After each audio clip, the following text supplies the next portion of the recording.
Welcome to the Institute for Supply Management's podcast segment. Our goal is to provide you educational tips and resources to help you in your career. New podcasts will be developed throughout the year, focusing on different areas in the supply management field. It's never been easier to learn, perform, and succeed. Enjoy!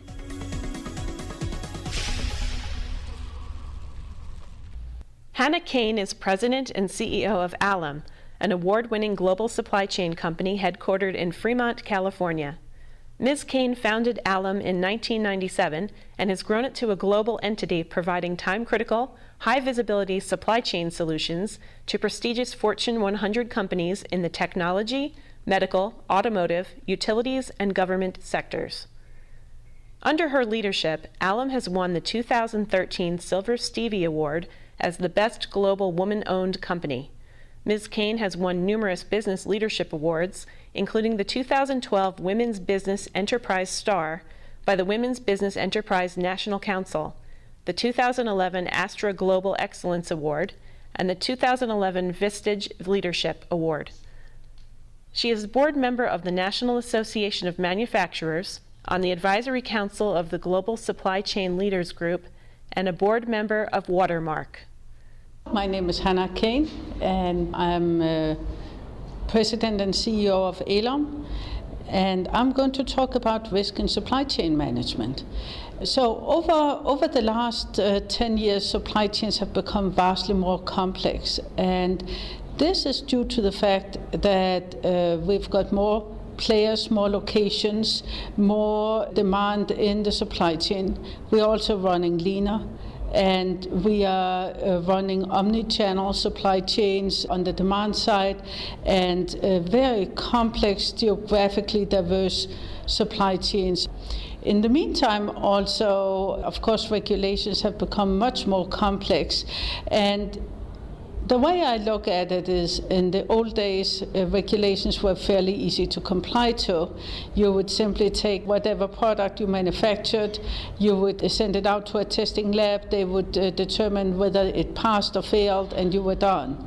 But in the last 5 to 10 years, a number of pieces of regulations have come out that really looking at how you perform in the supply chain. So that's mainly cross-border regulations, but it's also regulations about child labor, and the latest example is, of course, the big conflicts mineral regulation that has impact on a lot of U.S. companies.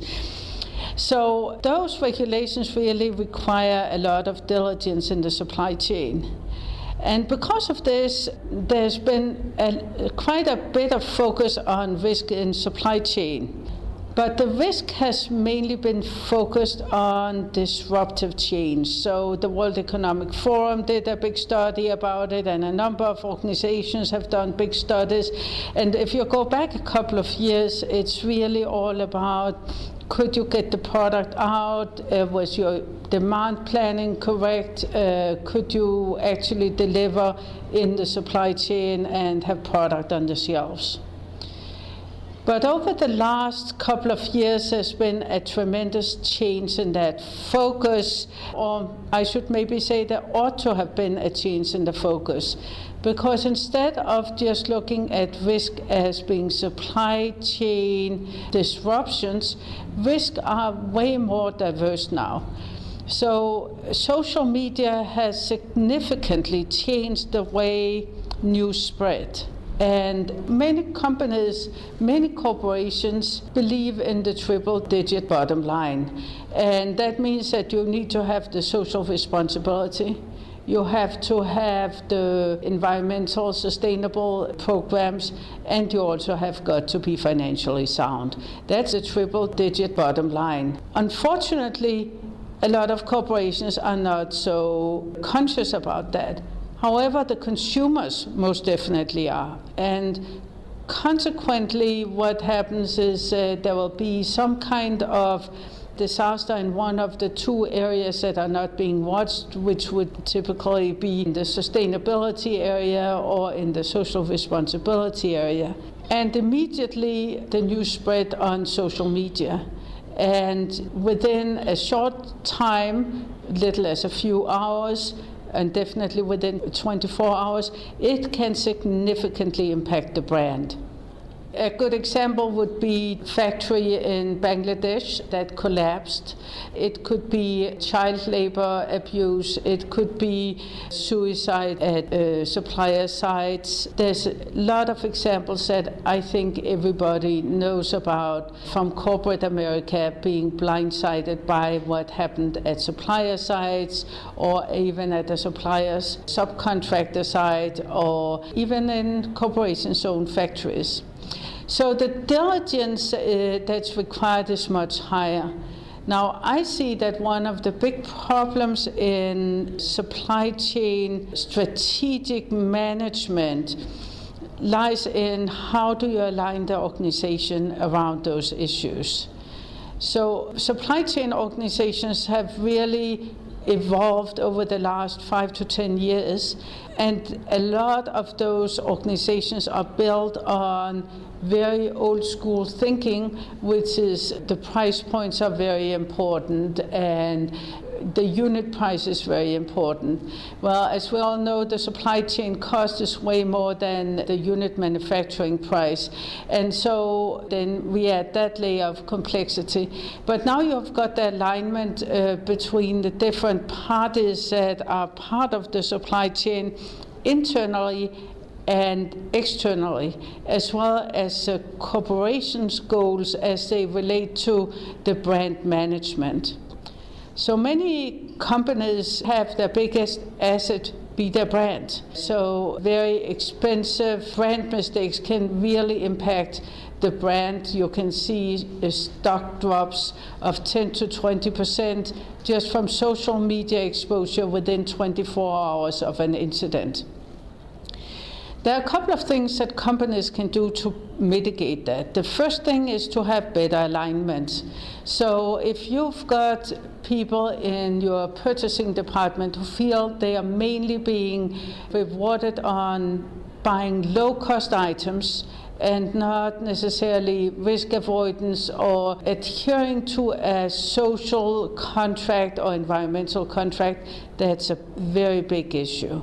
You need to have alignment all the way from the CEO to the person on the receiving dock. What's acceptable behavior? What is acceptable in the supply chain? And how do we make sure that we and our subcontractors adhere to regulations, good governance, and the implied social contract that the brand has with the world. Because all brands have an implied social contract with the world. The contract being we try to do things right, we try to take the right steps, we try to be fair with people, etc., etc.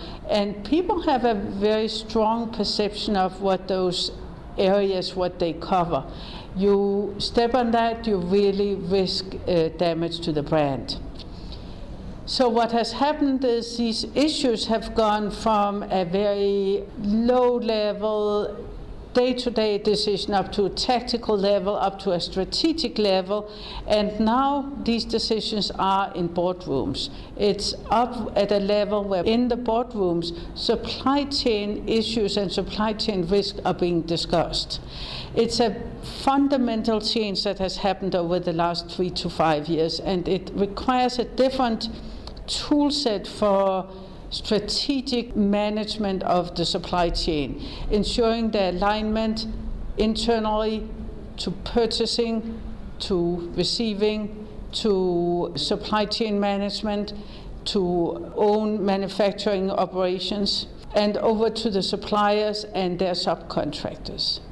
Many people would even say that it becomes more important who your suppliers are based on their corporate values, their mission, their value set, the way they treat people, the way they treat everybody in their community, becomes more important than the exact pricing point.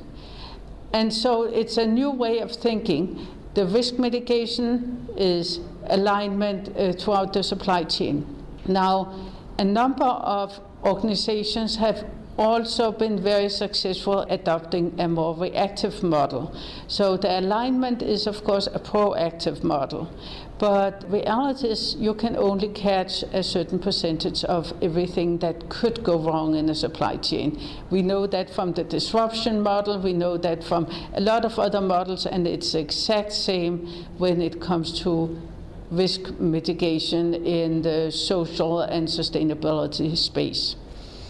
Consequently, you also need to be ready with a more reactive model, and that reactive model means you're monitoring what's going on that's supply chain related out in the social media, and you're reacting to it really fast. And again, if you have got people aligned around supply chain, company values, and the supply chain values are aligned with the company values, with the corporate values, then you're actually able to react really fast to any incident that happens out in the supply chain that goes onto social media. You can be proactive and you can nip it in the bud. So those are the two main strategies, and there are of course more strategies that one can deploy, but good practices is at least do those two things: one proactive alignment strategy, one reactive strategy where you are monitoring and reacting really fast. Thank you for joining us for another podcast session. Additional podcasts will be released throughout the year. For more information on the Institute for Supply Management, please visit our website at www.ism.ws.